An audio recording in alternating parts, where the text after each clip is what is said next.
E só também para emendar esse tema, queria te perguntar, porque você viu, assim, viu esse processo da construção do personagem político do Casares desde o primeiro passo, né? Então ele era um cara muito querido no clube, onde ele andava ele era paparicado no social, até já vi umas cenas meio patéticas assim, né?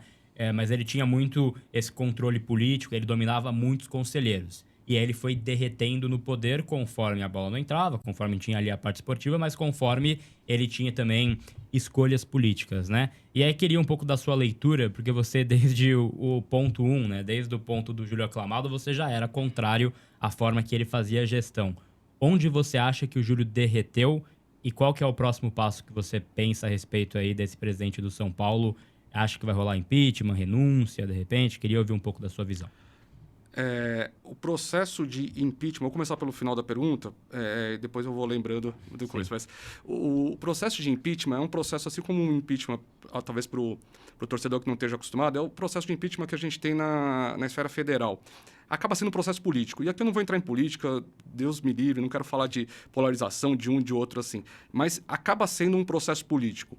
Os episódios de impeachment que a gente teve no Brasil acaba sendo político, e acaba sendo políticos que votam, né? De um lado ou de outro, todo mundo vai lembrar aquelas cenas, pela minha família, voto não sei o quê, cada um justificando de alguma forma, assim. Então, acaba sendo um processo político. Mas eu acho que se acontecer a gente acabou de ter a notícia aqui que tem pessoas da situação também fazendo um abaixo-assinado para ele sair. Se crescer esse movimento dos dois lados, eu acho que a tendência natural é que seja uma renúncia. Daí você me perguntou como que começou esse processo. Claro, o futebol sempre é preponderante nisso, né? Mas eu acho que as pessoas começaram a perceber... Ele sempre viveu muito do discurso. Ele convence as pessoas ele é muito bom de falar, de oratória, então ele fala como coisas que você vai imaginar que são coisas que vão acontecer e tal. O problema foi quando as coisas começaram a não se concretizar.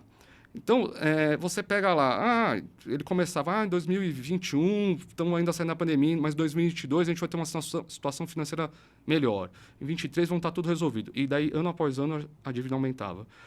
Mas agora foi o primeiro mandato, então a gente foi campeão, tive que segurar os jogadores, mas o ano que vem, que seria o 24, vamos controlar as despesas.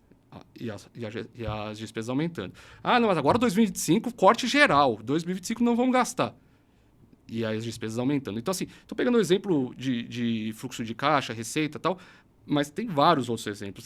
Tem aquele plano das 100 metas lá, do começo do governo. Nossa, nem lembrava disso. Se você pega ali, você vai pegar um por um, tem gente nas redes sociais que controla isso, vai falando, esse aqui não fez, esse não fez, não fez. Então, assim, são muitas coisas que ele falou que ia fazer e não fez. E hoje em dia, fica gravado, tem aquela meme, né, do print eterno, né? Tem lá, as pessoas sabem, daí... E aí, o que eu acho que foi a gota d'água aí nesse final de semestre agora é que ele perdeu o controle da imprensa. E isso é uma coisa que eu acho que é importante para o torcedor. O que acontece? O São Paulo, na gestão do Júlio Casares, fechou o CT. Gabriel é setorista do São Paulo há muitos anos, ele sofre com isso, obviamente. E tem vários outros assim. E aí, o que ele fazia?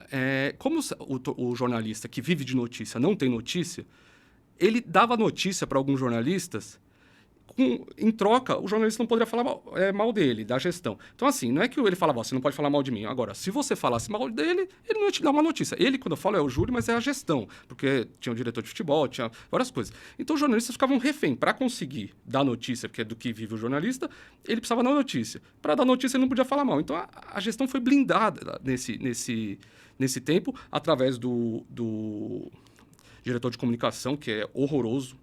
Ele é mal falado em todo o meio, é muito ruim. E ele que fechou o São Paulo. E esse cara, ele conseguiu fazer com que a gestão fosse blindada. O que aconteceu? Não sei porquê, no final, ele perdeu isso. Eu já conversei com algumas pessoas para entender a razão disso. Uma das pessoas me falou, a razão é que o São Paulo, sem dinheiro, parou de poder contratar, então não tinha mais a notícia, não tinha mais a exclusividade. E daí, sem a exclusividade, os caras começaram se eu não tenho notícia, também eu vou falar do que está acontecendo na gestão.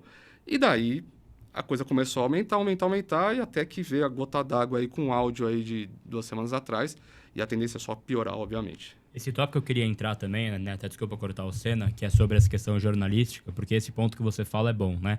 Eu sinto que hoje o São Paulo, e aí isso é muito na figura do Júlio, ele tenta emplacar um controle de narrativa exagerado, né? Então hoje o São Paulo, e aí eu vou colocar na figura do Casares, obviamente tem outras pessoas, mas ele é o presidente, né?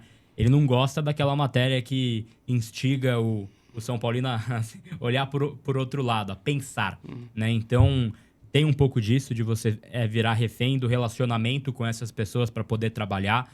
Eles inibem, eles cortam, eles assim, deixam de passar, deixam de responder. O próprio Alex Brecha é uma prova viva disso, né? Ele não consegue ter acesso a pessoas do clube porque ele é um cara que faz um jornalismo mais crítico.